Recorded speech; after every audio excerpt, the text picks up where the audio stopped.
What's up, guys? Welcome to my booktube channel. I was actually contemplating whether to change it to something else instead of booktube channel, but since booktube kind of like clicks, I'm just gonna go with that, even though it's not really a booktube channel anymore. But yeah, I know it's been a while, more like 7 months to be exact, and I'm finally here after school has finally ended. Like, all went through so much this school year, so I'm so excited that is over and we get a little break. Even though it's only 2 months, like these 2 months are literally gonna fly by so quickly. It's like it's already June. That's crazy. But yeah, this school year is over. I hope you guys are enjoying your summer. If you guys didn't know, I recently, obviously you don't know because I haven't been here for 7 months, but like I recently took a trip to South Korea. It was super fun. I'm actually thinking about like creating a little complication of my experience in South Korea, like make it into a little edit or whatever and post it on TikTok. That's why you guys should go follow my TikTok. I might put it somewhere over here or somewhere over here, or yeah. Today I'm actually gonna be doing a video on the new Netflix series that literally just came out, and it's called Bloodhounds. For me, it literally just came out yesterday. I'm filming this on June 10th, so yeah, it came out on June 9th. And I literally watched it yesterday because I didn't really have anything to watch. I just finished The Good Bad Mother, so I was like, what should I watch? And then Bloodhounds was out, and I've been waiting for it to be out for a while, so I just decided to watch that. And today I'm going to be giving you my opinion on whether or not it was worth all the anticipation and hype that it was getting up to its release. So before, I was thinking actually doing a video on the Shatter Me series, like another book in the Shatter Me series, even though it's been a while since I've read it. But I was thinking about doing that, but I decided to do this instead because I had a lot of thoughts that I wanted to share. So basically I'm gonna give a little bit of a summary kind of what goes on. Because trailers might give too many spoilers in case you guys don't want to watch the trailer or anything like that. But this video will have a lot of spoilers, so just like hear my summary, see if you want to watch it or not. If you do, go watch it. If you don't, just continue with the video. So yeah. And so there's basically this rookie boxer named Kim Gun-woo, and he meets another boxer in the ring, and they become really close friends. But his mom gets into trouble with these loan sharks, but they're not just like the run-of-the-mill loan sharks. They actually belong to this huge company. They're actually just pawns and stuff. And then there's this the big boss dude, and he's actually a very dangerous guy, you know, committed a few felonies like murder and things like that. So he's not like, you know, the sweetest guy or anything like that. So but Gunnar doesn't know that, and they get into some trouble with them, and it leads to this huge operation to take down the big boss, basically. So it's basically one of those dramas like the underdogs trying to take down the big head of the corporation. We meet new characters. Turns out that the head of the corporation, the big boss, used to work for this other dude, and all that happens, and then just like, you know, one of those type of thriller underdog dramas. There's like probably a lot of those out there, and I probably watched some of them, but yeah. It's basically, it has a lot of thriller. There's quite a bit of blood. There's a lot of action scenes. Some of the scenes I actually couldn't watch because I was just like, there's a little bit, for me it was a little too much sometimes. I had to skip some scenes or just like cover my eyes or anything like that. But you know, I don't have I'm good at watching thriller dramas. I'm fine if there's like blood, but gore I can't really handle. There's like a little bit of gore, I guess. I'm not sure. Because if you guys watch it and then you're just gonna be like, what gore? What is she talking about? But yeah, to me there was like a little bit of gore. So if you can't really handle blood, I don't really recommend you watch it. Or you can just like skip all those scenes. But yeah, there's thriller, there's action, there's not really that much romance, but there was enough romance. Actually, no, there wasn't. Actually, there was no. Yeah, there was no romance, which is kind of disappointing because, you know, I was like just adds a little bit of spice into the story, but it's okay. He said action, thriller, a lot of action scenes. The boxing part, like the only time you see them actually box like formally in a ring with someone is on the first episode. So it's not really the boxing area. It's not really like a sports drama or anything like that. So if that's what you're looking for, you can go find it somewhere else because you're not gonna find it in this drama. There's just a lot of action scenes where, you know, they fight with the goons, fight with the big boss, fight with the big boss's little sidekicks and things like that. Like they're just like a lot of action scenes like that. Probably like several in each episode, since there's only like 8 episodes. So there's like quite a lot of action scenes and stuff like that. Not really any romance. Yeah, it's like a, but it was actually one thing about this, it was actually set in like the coronavirus time. So you're getting those 2020 flashbacks. And now I was watching it, like the whole coronavirus. Hey, you can't enter unless you anyways. Excuse me. The whole like you can't enter unless you have your mask and things like that. And then like everyone wearing the masks and stuff. It was just like I just kept on getting flashbacks, and I was like, oh my gosh, I can't believe the world was once like this. Like here we are, we've come so far, guys. It's now 2023. But yeah, the whole coronavirus type thing that was still going on. It didn't really add that much to the story, but it was just like a little bit of, you know, a little bit of salt, a little bit of flavoring into the story. But yeah, it was pretty good. I do have some complaints that I'll get into later, but it has Woo Do-han, Lee Sang-gi. Woo Do-han, I actually just watched this for Woo Do-han, like a lot of people did, because I actually wanted to get into Woo Do-han for a long time now, but like people said Tempted wasn't good and it has like a toxic relationship, and then people said Save Me was just downright traumatizing even though it has like Ji, one of my favorite actresses, and then Seon, one of my favorite actors, and then Woo Do-han, obviously. So I really wanted to watch it, but they said it was traumatizing, and I'm not trying to do traumatizing right now. Maybe if I'm in a mood for some traumatizing sad dramas, that I've seen some clips on TikTok though, and it did look traumatizing, so I was like, let me stay clear of that for now. But yeah, I'm excited he came out with this drama. Again, like I said, it was good. The plot was pretty good. Oh my gosh, they literally had to get like ripped for this drama, because like the muscles, I can't even imagine the workout routine. Like that's crazy. I was just like, that's crazy, honestly, to me. But you know what I'm talking about if you watch the drama. But like, yeah, they literally had to get surged for this drama. But yeah, it was good. I recommend you go watch it, because this little review, complaints, whatever, is gonna have a lot of spoilers. So yeah, like I said, I fortunately did have quite a few complaints when I was reading it, when I was watching it. Not really complaints, but some things that I found odd. Like the first thing, the major thing that got to me was the pacing. Like I liked the writing. I liked how they added little sprinkles of comedy here and there. That made to like lighten up the mood. My tongue says made to like lighten up the mood a little bit. So I like those little sprinkles of comedy there, funny sometimes. And I like the plots, I like the characters, I like the writing and things like that. The directing, there are some scenes that were really pretty, like cinematography and things like that. But the pacing was honestly really weird. I feel like this is a drama that could have been made to like 10 episodes.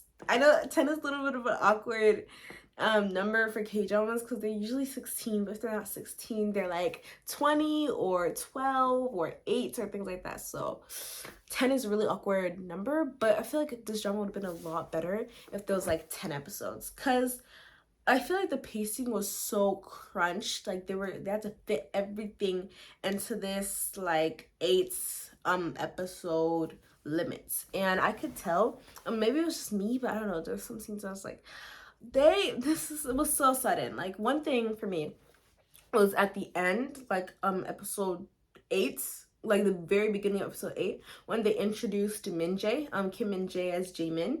And I was super excited for Min Jae. I can't believe they just used him like that in one episode. Like you guys, I literally gasped when I saw Kim Min Jae on my screen. I was like, oh my god, they put Kim Min Jae in this drama. But like anyways, they could have did like a more dramatic reveal. When they revealed it, they could like did the whole close-up, panned up to his face type, dramatic type thing. But they were just like, there he is, that's the one. And it was just kind of random too. They could have had like a little flashback after the reveal. They could have did a little flashback, or put some scenes where it actually turns out, or they could have been sprinkling little things over here that was a little off in their plans. But they couldn't really have done that, because Min Sun, was that his name? Hung Min Sun or something like that, or Gang Young, he only started helping in like the last 2 episodes when everyone else was dead. So I was like, they couldn't really do that. But I feel like the whole reveal with Jaemin, they could have made it more dramatic, I guess, because it just felt very like anticlimactic. Like, oh my gosh, he's actually helping them. Like, no, he's not actually on your side type thing, like the double agent. He could have been made into a more important character, is basically what I'm saying. Or he could have been like more importance on Gang Young's side, because they've always been part of the story, but they weren't really, they're more on the Myung Gil's part of the story and not really on Gunwoo and Woo Six part of the story. You get it?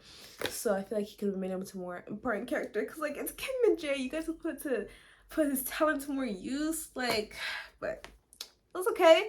The other thing was Gangyeon and Minsun. I feel like they could have shown more. Like they could have been done more. If they did more, then it would have been like they were stretching it out a little bit. But at the same time, they could have done it well, so it wouldn't really seem like it was stretching it out. So what I mean with like Gangyoung and Minsun, I'm sure that's not his name. It's something close to Minsun, but I'm just gonna keep on saying that because I forgot what his name is. Gangyoung and Minsun. The whole collaboration thing, they could have did it like I don't really know, because the only reason they could do that is because like everyone was dead, so that's why they suddenly decided to like team up. But they could have made their teamwork and their friendship a little more like gradual, you know, the whole little sprinkles like, do I trust you, can I not trust you? They could have tried one attempt and then that attempt failed, and then the next attempt would have worked, you know, something like that, instead of like the first attempt working, like they succeeded at like the first attempt. Now just like it seemed a little too easy and a little too rushed. Like again, they're trying to crunch it into that 8-hour time frame, around 8-hour time frame. So I could like kind of tell from that. And the whole thing with everybody dying, literally everyone died in like 1 hour. I mean, everyone died in one episode. And I was just like in shock. I was crying. I was like, what is this? Why would they do this to me? What was happening? And like literally everyone died in episode 6. And I was just like,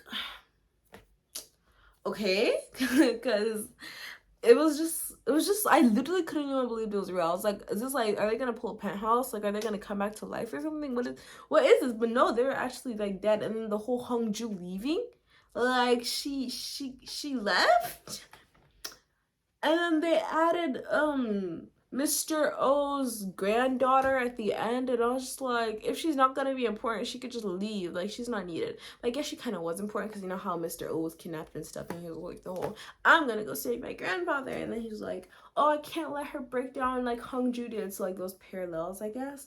But okay, the Hongju leaving thing, I guess it's just like a me thing. I guess it's not a bad thing, like direction wise and writing wise, because I guess it kind of does make sense, but they could have had it more dramatic. Again, I just want more drama. Like maybe I'm too used to watching melodramas and stuff like that, but I just feel like it could be more dramatic. Like instead of her just writing a letter to Mr. O, like what about your friends? Like you're just gonna leave them? What about the dude who was literally in the emergency room when you decided to leave? Like, I get that she was just thinking about her grandfather's death and stuff like that, but I feel like, I don't know, we could have did like a last goodbye, not even goodbye, or she could have wrote a letter to him too. Like, how are you just gonna write a letter to Mr. O? And it just seemed kind of random, honestly. And then the whole, again, everybody dying in one episode, like it's not even the one episode thing that got me. It's the way Do Young and then Young, I don't know, the way Do Young gave up his we didn't even see that he actually died. He just told him, he was like, you killed him? He was like, yeah. And I was just like, what? I just, I'm getting so stressed from this. But yeah, the way Do Young died, and then what about his wife that he worked so hard to save? You could at least show the police coming at the end of the scene, where he was like crying and then the police suddenly came and stuff like that. And then they escaped and they found Duyan like dead or whatever. And then his wife was like, oh my gosh, like, yo, or something like that, crying over his body or something. I don't know. I feel like they could have did it, again, more dramatic. It just felt like, okay, Young guys, cut, next scene. Okay, he died. Cut, next scene. I was just like, calm down. There's too much going on. And even though that works in some places, like the one where Hangul got stabbed, and then that dude with the poison, and then Gang Young was like poisoned and all that was happening. I love that scene. It worked so perfectly. And then she suddenly got hit by a truck. That worked perfectly. This one, it just felt like, because those people weren't characters that were as important as Do Young and then the knifers and then the grandfather was. I feel like that scene, the grandfather's death, that one was good. I was crying my eyes out. That one was a good scene. But the one with Do Myung and Young, the fighting scene with Young Myung, I feel like the cutting, again, maybe this is like a directing problem, but the way they cut from Do Young's death to Yang Jing's death, I feel like that could have been done better. We could add a little more to Do Young's death. Maybe they didn't think they needed to because he wasn't that important of a character. But I love Do Young, so I feel like they could have did more for that. But yeah, that was another one of my little complaints. I also feel like the fight at the end, it was good, but I feel like it could have been better, you know? We could have shown a little more at the end. Though I was actually kind of confused with the ending. We could have shown him like building a cafe or something for his mom. We could have shown him having his own boxing gym, like you said. We could have had another episode where they go back to being a boxing champion or something like that, the way they go back to being a boxing champion. We could have had like seeing him in jail. Yeah, seeing him in jail after all that he did. I really love the scene though where he was like, Hyung, I've become a bloodhound. And I was like crying. I was like, no, you know we're as bad as those people are. Like, you did what you had to do, for real. So I love that scene though, but I feel like it was a little underwhelming. I like the ending, but I feel like the whole weird pacing throughout the entire thing, I feel like there could have been more. I liked Hongju's friendship with Woo-sik and Gunwoo though. I really liked how that little thing progressed, kind of, and how like they slowly became friends. Because at the beginning I was like, girl, you need to calm down. Like, why are you so... Anyways, but yeah, she became better. Then she just left. And then Damin's character, if she was gonna be that important, we could have added her a little bit more in the beginning or something. Or we could be like, oh my gosh, what about your granddaughter? How's your granddaughter doing? Or something like that, you know? Because it was just like random. Here, go stay with my granddaughter. Like, what? And then they could have had a cut, you know, after everything happened, and then they go to living in the countryside, and it could be like 3 months later or something like that. Because I was confused. I was like, what's going on? Why did their hair change? All right, speaking of that, you didn't Woo-sik dirty because his hair looked way better before. Why'd you have to cut his hair and make it black and give him that weird undercut thing with bangs? That was not it. But yeah, I think that's basically all I have to say. In the beginning, the pacing wasn't so bad, but after things started to get dramatic, the episode 1 was amazing. But after that, like, all episodes were good. I really liked the action scenes and stuff like that, but I feel like the pacing could have been better because I was really anticipating this. And like I said, it's a good show. The plot, things like that are good. The writing is good, but I feel like the pacing could have been a little bit better. They could have stretched it out to a few more episodes. 10, 12 might have been a little too much, but I feel like 10 episodes would have been good. But yeah, that's what I have to say. After listening to my thing, if you don't really care about spoilers, then you could go decide to go watch it or not. I do recommend the Good Bad Mother though. I recently finished that, so my next video might be on that. But yeah, recommend. You should go watch Bloodhounds. Tell me what you think about it in the comments. If you think that I had a point on what I was saying about the pacing or things like that, or if you think it was just fine and maybe it was just a me problem. But yeah, see you guys in my next video. Bye.